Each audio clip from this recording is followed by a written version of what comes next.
This is Dharma Podcast at dharmapodcast.org. This is show number 528.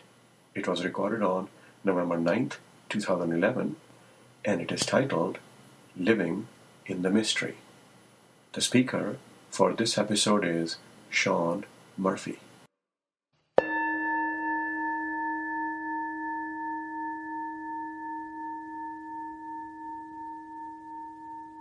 So good evening, everybody. My name is Maya, and it's great to have you all here. How many here are here for the first time?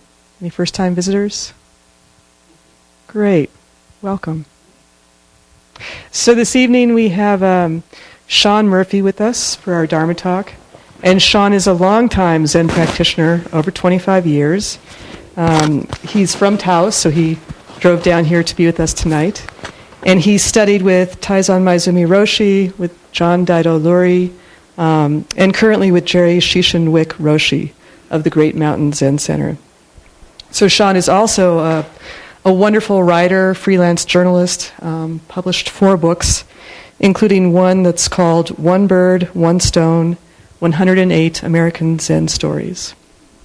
So we're really happy to have you here with us tonight, Sean, and thank you. Thank you for spending your evening with us. Thank you, everyone, for coming out on this cold evening. Just to get a feeling of who's here, could I just get a show of hands on a couple of things? How many people actually are in residence and practicing here at Upaya? Okay.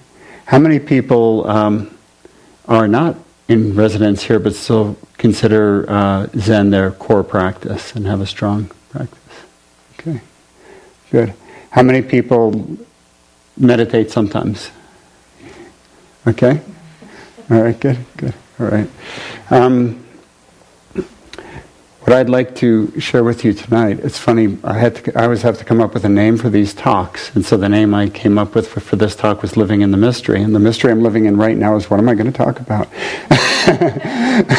I'm partly joking, but I never completely know what I'm going to address until I feel the tenor of the room and see who's here.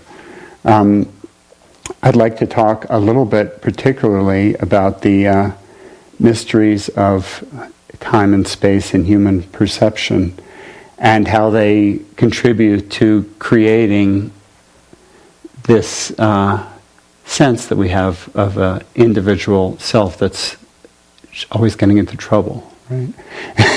So problematic, right? And to me, that's the core teaching of all the Buddhist practices, is that the notion of a separate autonomous self is in some sense false. Although in some sense we have to deal with it, right?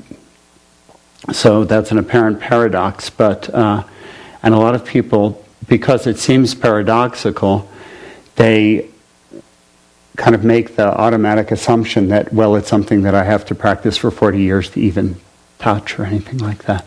And it's this experience of no self is actually closer than we could dream, actually. I want to do a little bit of experiential exercises with you around that, and this partly comes out of when I was doing my book, One Bird, One Stone. I traveled all over the country and I spoke to over 100 senior practitioners and teachers, and it was quite a pilgrimage, all in the Zen tradition. And one thing that I learned from doing that was that the people who had really manifested the practice in a deep way, in the deepest way, often seem to me to be people who, even though they might keep the external form very with perfection, had nonetheless found a way to be free within the form, to be free within the discipline.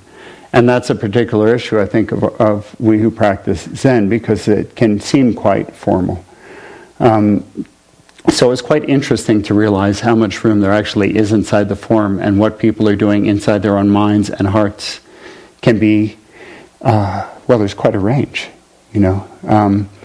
And I had the gift of having a lot of people speak to me very openly about their practice, and including some very senior and well-practiced people, including Joan Roshi from here.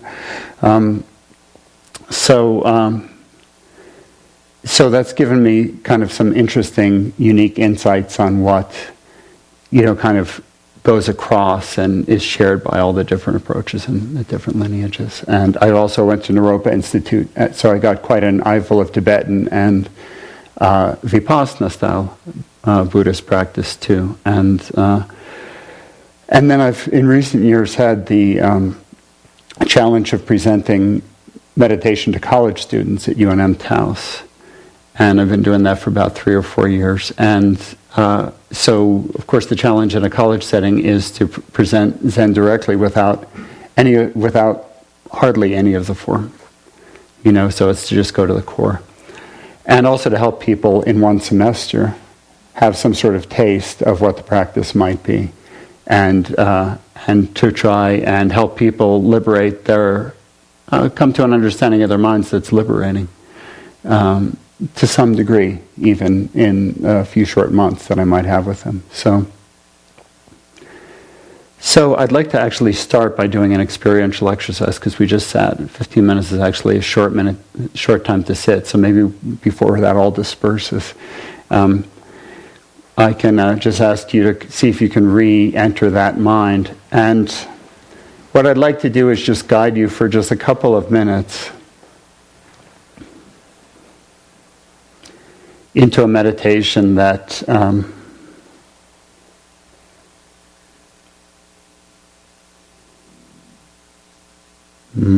what I'm going to point out is not so much how we can get to the meditative state, because there's actually nothing to get to. The meditative state's always there. What we need to do is remove the things that aren't the meditative state. But sometimes it's easier to get into it in that slightly backward way. So as we sit and sink into the breath, a good basic practice,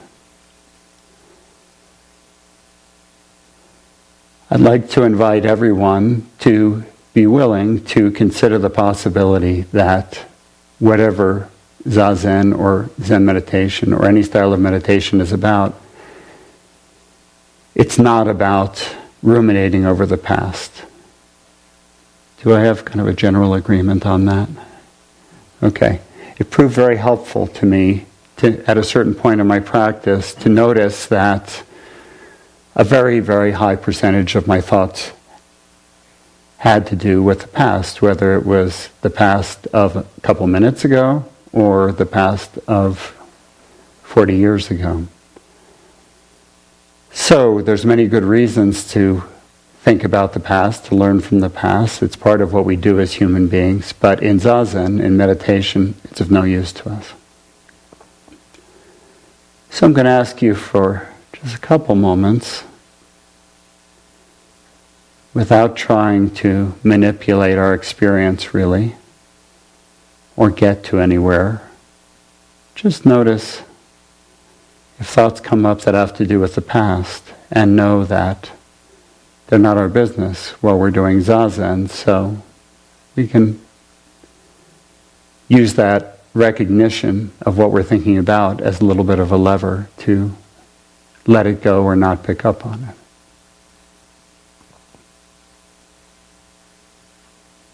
Just try it for a moment or two. I'll add a few other things in.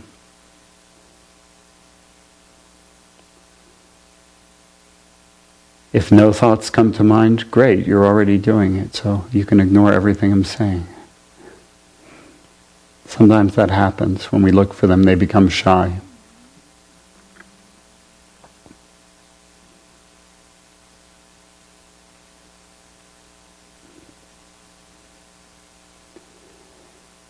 So similarly, I think people understand, anyone understands intellectually that the future is a fabrication of the mind. It's imaginary, right?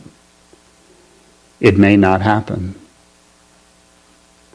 All those people in the Japanese tsunami were wandering around just like we do, wondering about what they were going to do later that day and the next day and the next week. And For a lot of them, that future never arrived. So we all know, theoretically at least, that the future may not arrive for any of us at any time. So the future isn't reality, and the business of zazen, of meditation, of any spiritual practice is always reality, right?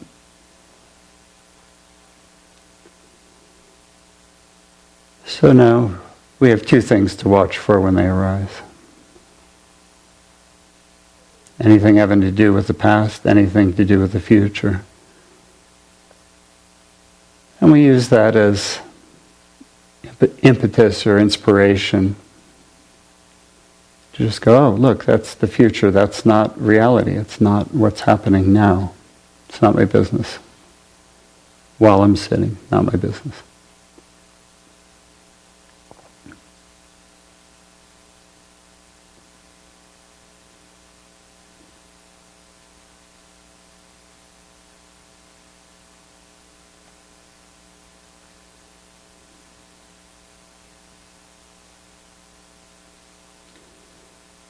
So I'd like you to notice that there's a feeling of stillness in the room.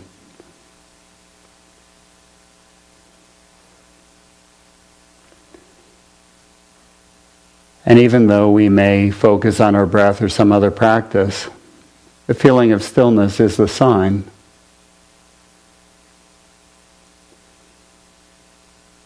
It's one of the signs of the mind of meditation, the mind of zazen. There's a certain way in which one can just enter that directly at times. Direct our attention to that. Become absorbed in that feeling of stillness or quiet.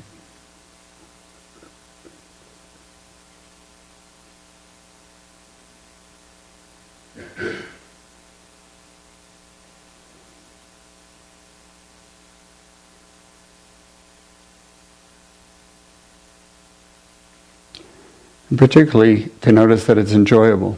It's more enjoyable than chasing our thoughts around.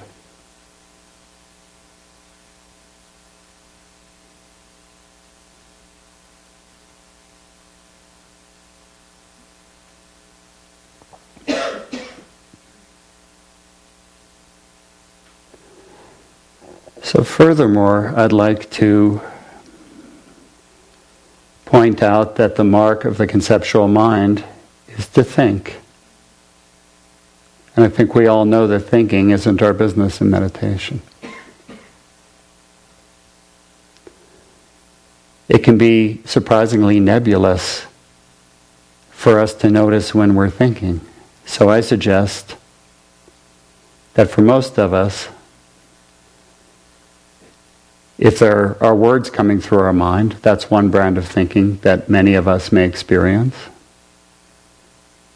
So if there are words passing through our minds, that means, and we're latching onto them, that means we're thinking. We know that's not the business of zazen. So if words are coming through the mind, notice that, use that awareness as an impetus to let go of the words.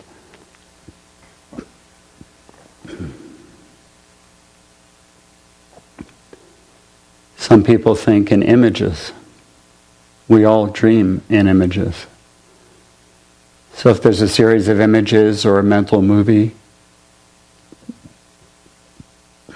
that's the thinking mind. That mind is not our mind in zazen. That's not the mind we focus upon in zazen, in sitting meditation.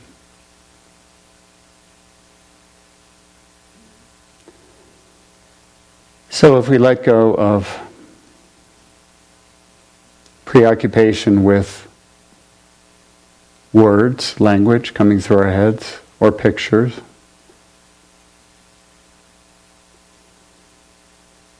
or thoughts of past or thoughts of future of any kind,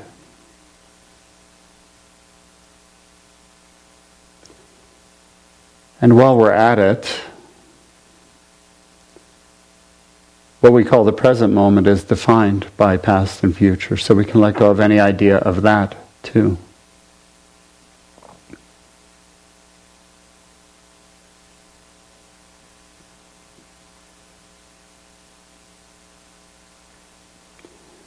If it feels disorienting to try this, please also notice the pleasant feeling of stillness, or focus, or absorption.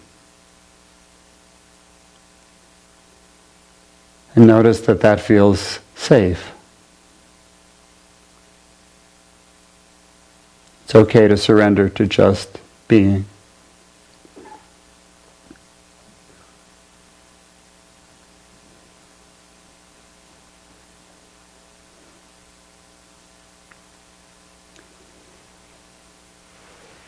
So now I'm going to disrupt this lovely silence a little bit. Because one of the things I've noticed with practicing with groups, practicing at many practice centers, is that, well, let me just ask you, how many people come here because it's easy to practice here, and when you try and do it at home, it doesn't work very well? Or it doesn't work, how many people have more trouble doing it at home than here? Okay. Almost anybody will experience, and even experienced practitioners will find it easier to practice in a center, in a place that's designated for that purpose, and with people who are doing that. Now,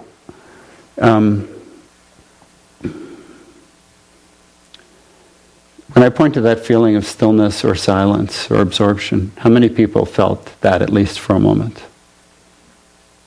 Okay. So, the mystery is, which is supposed to be the topic tonight, the mystery is, what is that? What is it? I'd like to hear from a few of you what the characteristics of that place are. When you're in it, what you notice, what the experience was like. Because I'd like to help you find ways to reaccess that are not dependent on, coming to a Zen center is a wonderful thing. But the whole point of the practice is to be able to access stillness, calm, insight, clarity when one is in a traffic jam or when one's at work, right? So, and it's easy for a group to come together, meditate, go away feeling nice, and then the next day think, what was that we were doing? Why can't I figure that out? So I'd like to point to certain things that might help you find out how to do that on your own. Or if you can already do that with some regularity, how to deepen that, or how to make the experience more consistent, more easily accessible, more immediately accessible. So, anybody want to say what it's like? Relief. There's a sense of relief. Okay, there's a sense of relief. Okay. Yeah, for sure. Me too. Thanks. Yeah. Acceptance. Acceptance. Okay. Like a single point of clarity, but it's expansive at the same time. Okay. That's a nice way to put it. It sounds paradoxical, but it's not really. Yes, I understand. Yeah. What else? Safe place. Safe place. Okay. How many people felt a sense of safety? Calm. Okay.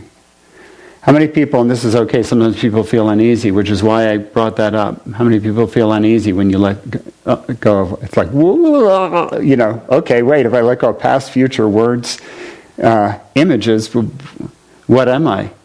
Well, bingo. Right? We all agreed that reality is not the past, reality is not the future. If we agree that we're touching reality when we practice, and that state is what we can call real, then words are analyses, and they're about that state, but they're not that state. And yet these are all the things that we preoccupy, words or pictures too, fantasies, picture fantasies, but these are all the things we preoccupy ourselves with, right? So if reality is there all the time, and those four things were really helpful to me. To notice, thinking about the past. I'm not in reality. It's okay to think about the past. We learn from the past, that's appropriate, that's part of what's being human. But most of us overdo it. So We have a muscle, right? We have a nice arm muscle that allows us to lift this clock, right? So we have a nice mental muscle that allows us to look at the past, right? But what happens to the arm and shoulder and neck muscles a lot of times when we start to get tense? They lock up and they don't serve us so well. And they start to hurt. Our minds do the same thing. They become obsessed with past, and then they run around and around and around. Oh, so-and-so said so-and-so to me. So-and-so said that to me. How could they do that? You know, it's over. It's gone. You know. So we can't always do that. Sometimes the past has its hooks in us. Sometimes if it's a tragic thing that happened in the past, our minds may have to spin around on it for a while. That's okay. We wouldn't want to block that out. It wouldn't be human to block it out. Boy, I don't really like this thing on my ear. I keep thinking it's an insect and wanting to like slap it or something. Can you all still hear me? Yeah. Now that I messed with it, okay. To notice when I'm thinking about the past, to notice when I'm thinking about the future, were really helpful. Failing that, to notice if there's words going through my head and I'm latching onto it, or a little fantasy story going through my head. You take away those things. Actually, you can just take away the words in the fantasy story because their content tends to do with the past and the future. But whatever gives you a handle on it, when can help you know when you're not really meditating. Because one of the things that happens when we practice at home is when we practice anywhere, we spend a certain amount of time not meditating, don't we? Not doing the practice, okay? It can really help. We can even go, I went once for 6 months early in my practice before I realized I've just been sitting here for 6 months thinking. That's all I've been doing. But I didn't know what thinking was. I didn't know how to identify when I was thinking. It's easy to be like in a half gushy, relaxed place and have a whole storyline going on underneath, right? So it really helped me to get precise and go, wait, that thing underneath is a bunch of words that I'm stirring up and participating in. And a lot of times when you look at it directly, something we don't always do in Zen practice, look at it directly. We create this open space, but we don't always look at the things that are surrounding the space, which is one of the reasons that even very senior people sometimes get into trouble. You know, they learn how to clear this empty space, but there's stuff around it that's not resolved, right? If we look at the stuff that comes up and go, look, I'm thinking about the past. Boy, I'm thinking about my dead mother. Boy, this is about the 100th time I've thought about that in the last 3 days. Do I have some issue around that I need to look at around this? Now underneath that thinking mind, I know this isn't standard Zen practice, but it's something that helps my university students a lot and has helped me a lot. And my teacher, Shishin Wick, has a whole system of applying Zen practice to emotional issues. Under whatever the mind is spinning around that it won't let go, there's an emotion, there's a feeling. If we sink into the feeling will begin to clear. The feeling will never clear as long as we're up here. We'll be on our deathbeds and we'll still be thinking about our dead mother. Okay, so a lot of stuff happens in Zen practice, especially if we do retreats, where emotional clearing happens where we're not even aware of it. So that's great, which is one of the reasons that it's not addressed with the foreground of the mind. But if you find the mind spinning on something, you let it go repeatedly or try not to get caught up in it, there's undoubtedly a feeling underneath it. Undoubtedly a feeling underneath it. Or physical tension or something, The way to access that's through the body. If we're in our moment-to-moment experience, which is anything that arises in that stillness, which isn't thinking about something else, anything that arises in that it's just like the breath. In fact, how many people do a just sitting or shikantaza? It's what we call it practice. How many people do that here? In other words, you're not working on a koan practice or something like that. Okay? A lot of times that starts with the breath, but how many people have noticed that you don't always need the breath as an anchor? Right? Okay. So, in classical Zen practice, there's two directions you can go. One is towards koan study or to a focused type practice like that. We all start with the beginning practice of the breath, but the other one, shikantaza. Shikantaza means just sitting. It doesn't mean just sitting there thinking, but it means you sit there and you don't necessarily need, you've been sitting for 5 years or 10 years. Sometimes you just sit down and zazen just happens. You don't need to keep a rigid grasp upon the breath. This is one of the reasons that I point to that feeling, that feeling, of course, of silence or stillness. That's the beginnings of samadhi. Believe it or not, it's not that far away. Just settling into that stillness and having the thoughts drop away. There's levels and levels and levels of samadhi. But, so, I think we've just proved that samadhi is not far off. And I heard somebody in the yogic world say only 1 in a billion people will achieve samadhi. Like, they should come to a Zen center. Because we have at least a higher ratio than that. But people don't necessarily recognize it, and they don't necessarily trust it. When you're in that mind of stillness and thoughts are not arising, you're in the mind of reality. The breath often will rise and fall in that reality, but other things may rise and fall. Physical symptoms, physical tensions may come to awareness. Physical attentions may become very absorbing. Physical attentions may dissolve. If we've experienced grief, you can bet the grief's going to come up. It would be wrong to push grief aside and focus on the breath. Okay, so what I'm presenting in shikantaza, or just sitting practice, is that whatever comes before the mind's the object. Okay, the only time you're not sitting is when words or pictures are coming through, thoughts or fantasies, and we're investing in them, glomming onto them, and letting them run off with us. So we're no longer present, right? So present moment's what's unfolding in the present moment. Right? I think it's vitally important. How many people here have been practicing for more than 5 years? How many people, that feeling that I just pointed out, how many people find that feeling familiar? You've touched it before in practice, okay? So that feeling is the entry point to what practice is about. Obviously, I'm talking in words and it automatically gets dangerous. If you make that a goal, you try and grasp onto it, and you try and recreate it, not going to work, right? Because then it becomes this object of grasping, and grasping never works. However, you don't have to grasp after that state of mind, because children are born into that state of mind. They're born into a non-thinking, unified state of mind, okay? The other thing I haven't said about it, did anybody experience that that mind is in some way, well, somebody said it, it feels both one-pointed and clear at the same time. It feels expansive and kind of limitless, right? So, if we find that sitting with a group of people helps us access that mind more regularly and more easily, what does that say? Why is that?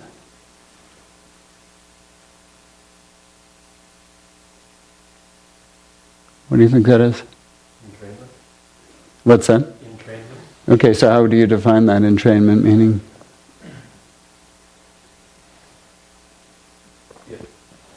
Depends. If the stronger energy, the weaker energy will be attracted to the stronger energy. Mm-hmm. So if there's a person in the room with a strong practice and is quite involved in the practice, then you entrain to that energy. Right, right. So how is that possible if you're really a separate person? That wouldn't be possible if you were really a separate person, would it? So that's what I'm pointing to. What I'm pointing to is that it's definitely true. One of the things I do at the university is I invite people who've been in my prior semester classes to come back just for the sitting in another semester, even if they're not enrolled. Because just having 1 or 2 people who I've sat with before means the class drops into that stillness a lot more quickly. And it doesn't matter that it's a classroom. It's more important that the people are more important. And then some groups of people who haven't even been trained that well find it easier to access that mind. But the point is that mind, what would you call that mind? Mind of simple awareness? Could you call it that? Somebody? Can we agree that if we drop all those things out of the mind, we're still aware, right? We're still aware. So a deeper level of samadhi. So when I say you can be aware of anything that arises in the moment, you're still aware of awareness still as an object, right? Slightly deeper level of samadhi is awareness exists, but there's no object. It doesn't require an object. But if you know, some people, and I've discovered this by traveling a lot and dealing with a lot of meditation practitioners, some people stick so slavishly to their practice, focus, whatever it is, that when that arises, you can't actually sink to the level of no object if you're gripping to your technique so tightly, because that's going to keep you, you never swim if you're hanging on to that, what are they, water wings or whatever, you know what I mean? The technique is meant to get you to that entryway, If you know what that feeling is, you know what that feeling is, you know what it takes to get you there, or at least you can try. Techniques wear out. A lot of people go dead in their practice. Their teacher told them one thing 30 years ago, and their teacher died, and now they're still doing it, and it's not always working for them, Please. There's something that we're designed our nervous system to mirror each other, Yeah. and we can mirror, like a baby with a mother. There's this innate, we're built to mirror. So in a room with people who are, their nervous systems are all, or their minds are all, you're just going to start to compound. For sure. And also, doing walking meditation, there's that feeling of the whole group walking. So it's not, mirror exercise, but it can be throughout our whole body. And liturgy, ceremony, chanting, those kind of things too, yeah. But you don't have to do practice for your mind not to be separate. Your mind isn't separate to begin with. Look at mass hysteria. That's a negative phenomena of the same thing. They,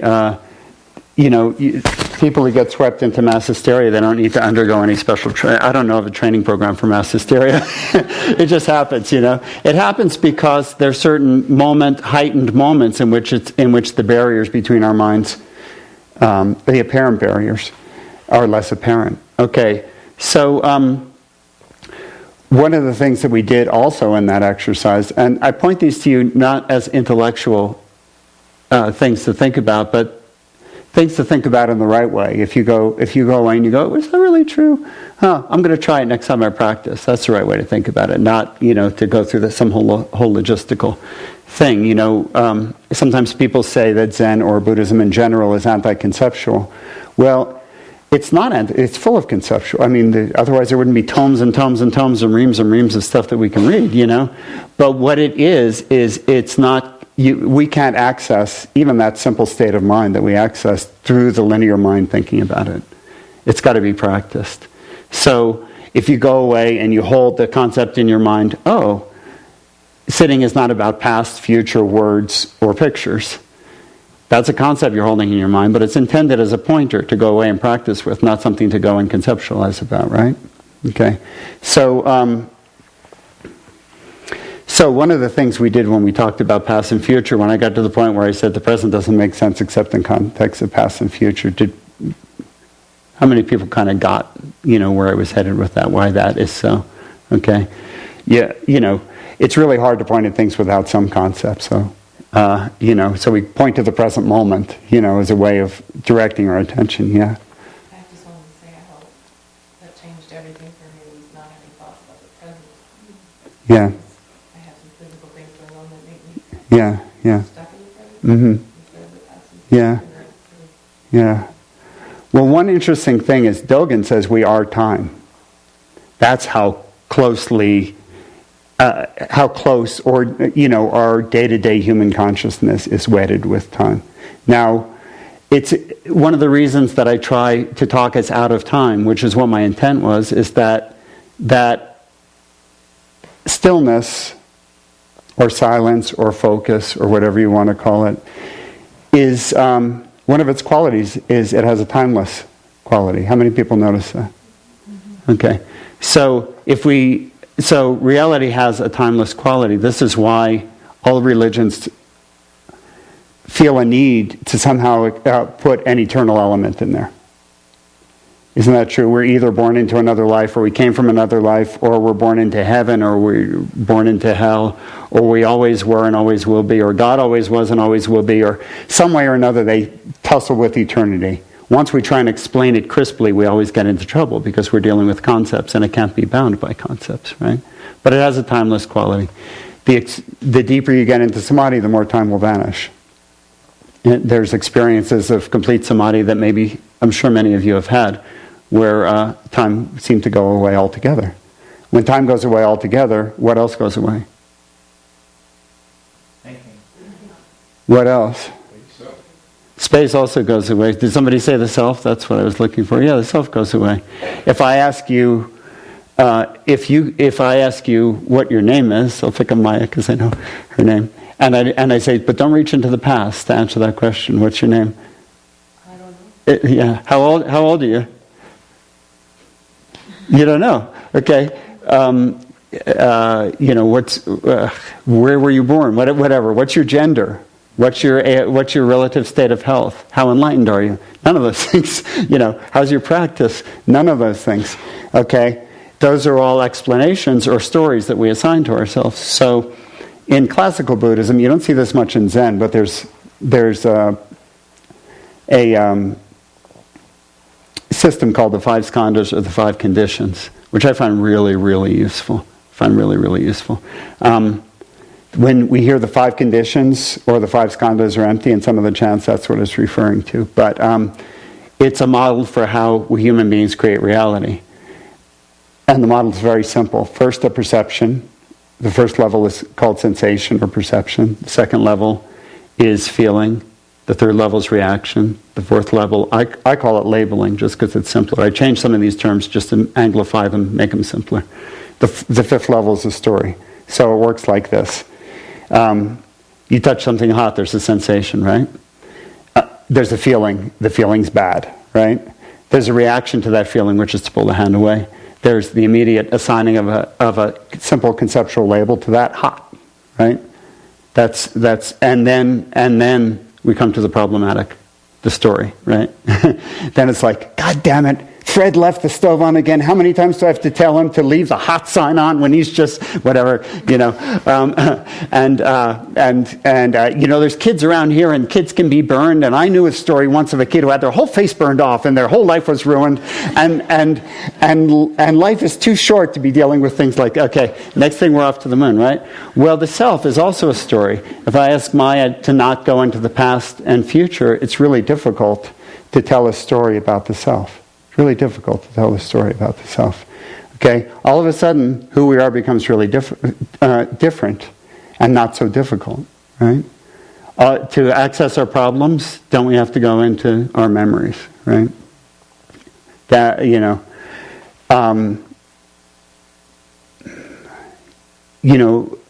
whatever we feel proud of, it's all just conditioned. If you're president of the United States, it's all conditioned. If you were born in a different country at a different time, you wouldn't have been president of the United States, right? You would have been a farmer. Something else would have happened, right?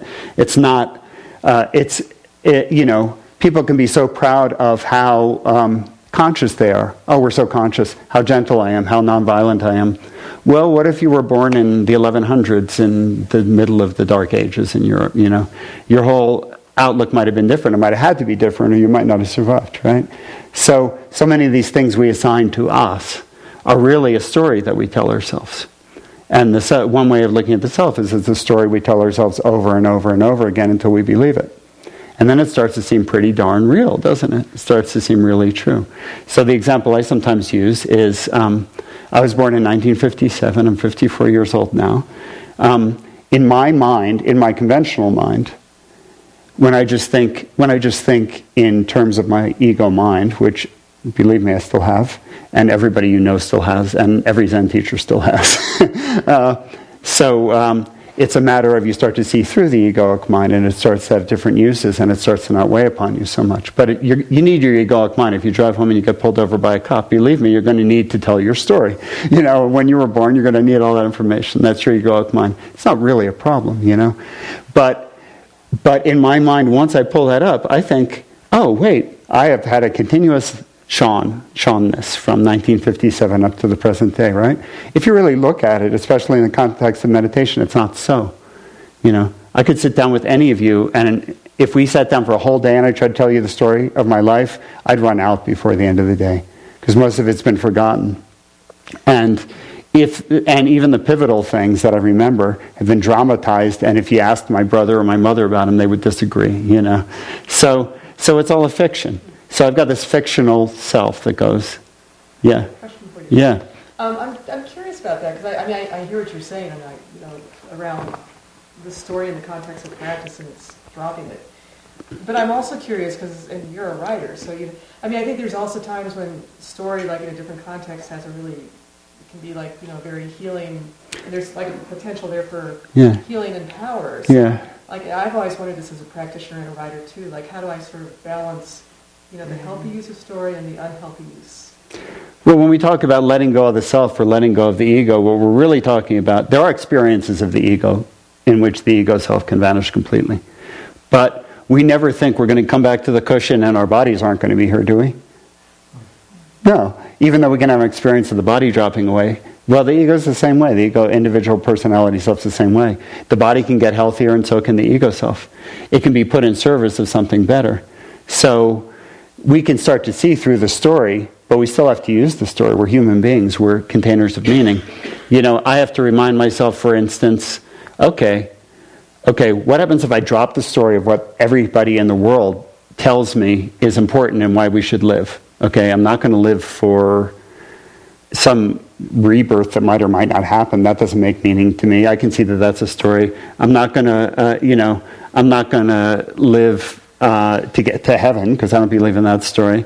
I'm not going to live to gain power and fame and money because, whatever. If money comes, that's fine. But yeah, I could use a little more. But it's not enough for meaning. To be admired and none of that's meaning. But my mind, without a meaning, doesn't like that. So I can say, okay, how about saving all sentient beings? I can live with that one. Or helping sentient beings, or reducing suffering. Okay, I can deal with those. Those are all meanings, stories that are available in Zen practice that we can import. They're there because, to some degree, the mind does need stories, because otherwise, you can talk yourself into complete blankness and not do anything worthwhile. But there's still freedom in knowing that it's a story, and saying, okay, this might be a story. It's the best one I got, but to return to the original. The original thesis of tonight's talk, why we're here and what we're doing is really a mystery, the best I can do is create a decent purpose for myself, which is a kind of story, It's a kind of story. Create a decent purpose that maybe was better than the ones that I was born into,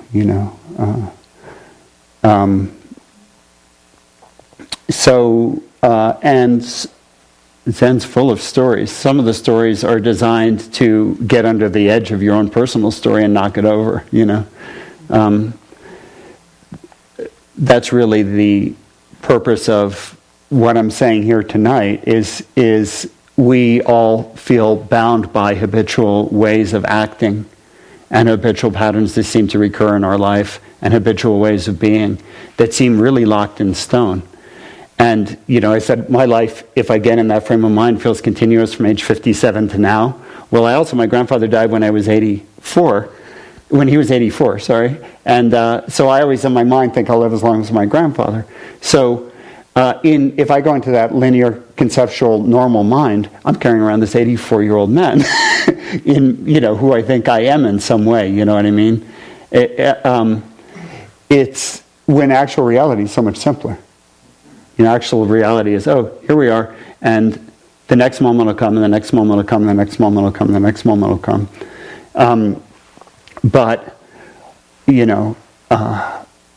Just look, I like to use the metaphor of a three-legged dog. How many people know a three-legged dog? I'm going to have to wrap up here in a minute, but is three-legged dogs in general as happy as a four-legged dog? In general, yeah. Not right after they lose their leg, then they're hurting, but once they're over it, they run around with the other dogs. They're not going, oh my God, I'm a three-legged dog. I'm less than. I used to have four legs. They don't remember they used to have four legs. They're not locked into that time. See, time separates us out as individual beings in a certain way, which makes me think that I've got this 84-year-old man to defend if I start thinking that way. Where actually there's this moment to take care of. And there's appropriate planning, there's appropriate learning from the past as part of being human. But the dog doesn't think, oh my God, and what happens if I lose another leg? What if my joints start to fail me in my other leg? Oh, I can tell the lady dogs aren't looking at me in the same way. I'm not as studly because they only have 3. None of that stuff, right? Because they don't tell themselves stories in the same way, right? So they're free to enjoy the moment. Oh, I'm going to chase that next car. Hopefully not, but that's learning appropriately from the past. I lost my leg. Okay, I'm not going to change. But it's the dog's not going to tell himself a story that's going to make himself unhappy just because he lost a leg. He's going to get on with having 3 legs, and his life's going to actually probably be pretty much just as satisfying. So anyway. Go home and try and practice some of this. Try practicing letting go of thoughts. Try knowing what thoughts are, letting go of them. Looking at past, looking at future, identifying them, letting go of them. Noticing what you're thinking about again and again. Letting go of that. If you can't let go of it, what's underneath that? All of which is to say that I'm encouraging you that you know what it feels like when you're practicing. You know what it feels like when you're not practicing. So practice, for those who penetrate the depths, is a creative act. And it's an act where you have to keep re-upping. You have to keep finding a new creative way. For many or most of us, if we continue to do the same technique again and again, it'll just dry up for us. So, maybe this comes out of ways that I've invented it for reinvented practice for myself. It's like, oh my God, I'm pulling my breath again. It goes dead. But, okay, is there something else? Oh, wait. What if I sit down and look at past thoughts and let them go? Boom! All of a sudden I'm sitting in the silence again. All of a sudden there's a creative and interesting new way into it. Oh, if the past works, maybe the future works too. Ooh, if that stops working, find something else. So. It's a pleasure. I guess we have, what happened, tomorrow morning there's a seminar. Is that just for in-house people? For anybody. It's for anyone. So we have a chance to do a little more experientially and to have some further questions and answers. It's at 9:20 and it's in till 10:30 and it's up in the Upaya House living room. So any of you'd like to come by, I'd love to do a little bit more of this with you. But until then, the time has come to say goodbye, to do the Metta Sutta. Thank you.